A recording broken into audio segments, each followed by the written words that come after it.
Many Americans, be it lawmakers or ordinary citizens, have called out the government for being irresponsible with our resources. But I think this is one of the first times that I've actually seen where another country has actually called our country irresponsible. And it is surprisingly North Korea. Why? Well, they think the joint military drills by the United States and South Korea are raising tensions and are provoking a military response. What do you guys think about that? Now, in terms of being responsible, the Biden administration has now ordered the purchase of more than 9,000 EVs for the United States Postal Service in what can only be deemed as a responsible purchase for green energy. But at the same time, they bought more than 9,000 gas-powered vehicles for the agency as well. That doesn't make a whole lot of sense, does it? Or maybe it does. President Biden is also facing scrutiny as he gave what seemed to be a very offensive reaction to a mother who lost her kids to drugs. Former President Donald Trump makes his case for the upcoming presidential elections, and a tanker overturns and sets fire to multiple cars and homes. What is it with all these crashes and fires and derailments all over the place? Now, before I continue, please take a second,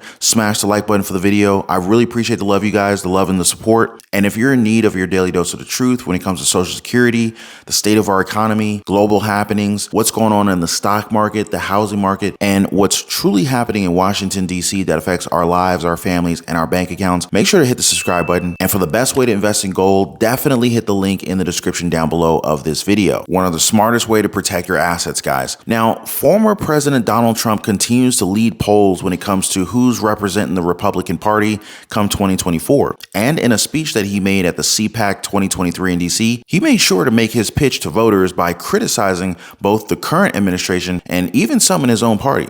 Check this out. We're not going back to people that want to destroy our great social security system, even some in our own party. I wonder who that might be, that want to raise the minimum age of Social Security to 70, 75, or even 80 in some cases, and that are out to cut Medicare to a level that it will no longer be recognizable. And when that was their original thought, that's what they always come back to. Remember that. You have to remember that. You heard it here first.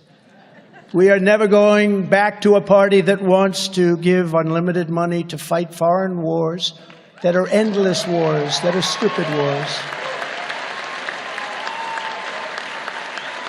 But at the same time demands that we cut veterans' benefits and retirement benefits at home. Our soldiers will no longer live in the streets of our city. We have cities where our soldiers, our great soldiers, are living on concrete. They're living on asphalt. We will take care of our soldiers. There has never been a time like this. Illegal immigrants come in, and we house them in the Waldorf Astoria and many other of the greatest hotels anywhere in the world. But our soldiers, we do nothing for them. They sleep out at night and they freeze.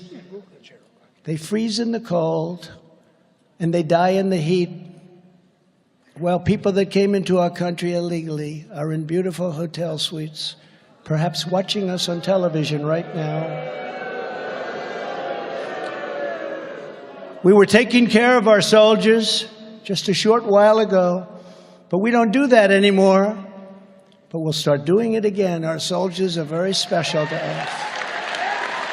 He goes on to talk about Ohio and how the people there should be taken care of. He also said that the United States continues to put up money for Ukraine, yet NATO has only provided a small pinch of the billions that were provided. Although, to be fair, the government did just commit to buying around 9,200 electric-powered vehicles, delivery vans made by Ford for the United States Postal Service. So I guess they're helping out a little bit here at home. So yeah, they seem to be investing some money to the future at least, especially since they're also the big voices when it comes to green energy. Postmaster General Louis DeJoy was quoted by saying this, quote, "We are moving forward with our plans to simultaneously improve our service, reduce our costs, grow our revenue, improve the working environment for our employees. Electrification of our vehicle fleet is now an important component of these initiatives," end quote. Now, apart from the vans, the agency also announced that they are also working on purchasing around 14,000 charging stations. It sounds like they're taking this green energy initiative pretty seriously now. But And hear me out, they also purchased 9,250 gas-powered models.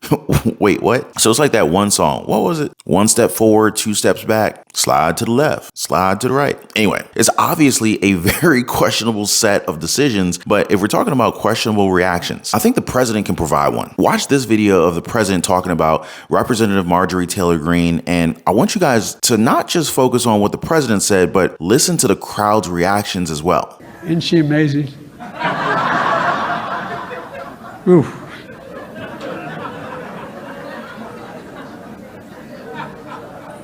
Ours, the reason she was very specific.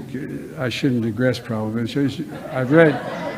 She was very specific recently, saying that a poor mother who lost 2 kids to fentanyl, that I killed her sons.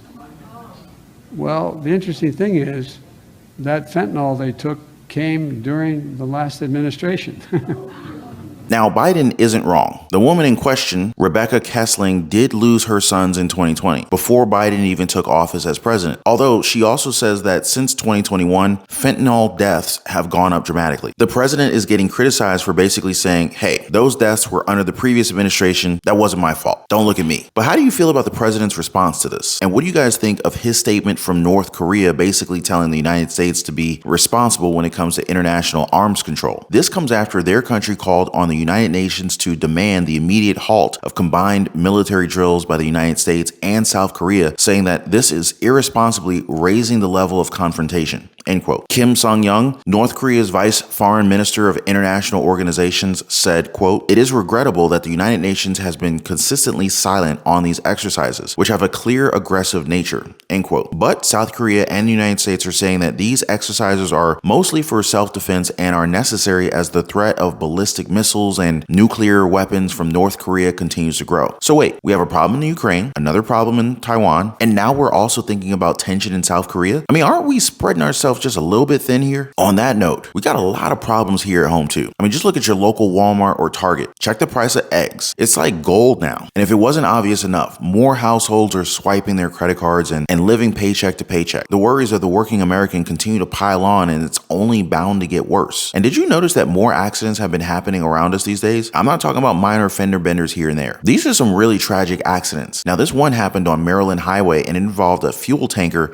crashing and setting nearby homes and cars on fire. Sadly, the driver was killed during all of this. The truck was carrying almost 9,000 gallons of fuel as it flipped and hit a tree before exploding. Some of the fuel also leaked into storm drains, although officials have already said that no water was contaminated. Be that as it may, it's still extremely worrying to just see so many accidents that are happening right here in our country. Do you by chance think that all of this may be connected in some way? Comment what you guys think about this and all the misfortunes that we've been dealing with lately down below. But if we're talking about misfortunes, you and I know that this extends throughout the nation. With inflation being as sticky as it is, households are left to fend for themselves while debt continues to build up. But if you're watching this video, I want to tell you guys that you're not alone and that there are ways to get out of your financial problems. Now, one of the best steps that I've learned, and I learned this at a young age, was about budgeting and how crucial it is in solving many of our money problems. Now, there's also cash flow, and that could be helped if you had multiple streams of income, maybe through side hustles or small businesses. This is real, guys. But even just offsetting current expenses, which is why I got a home warranty, because I found the best company that actually covers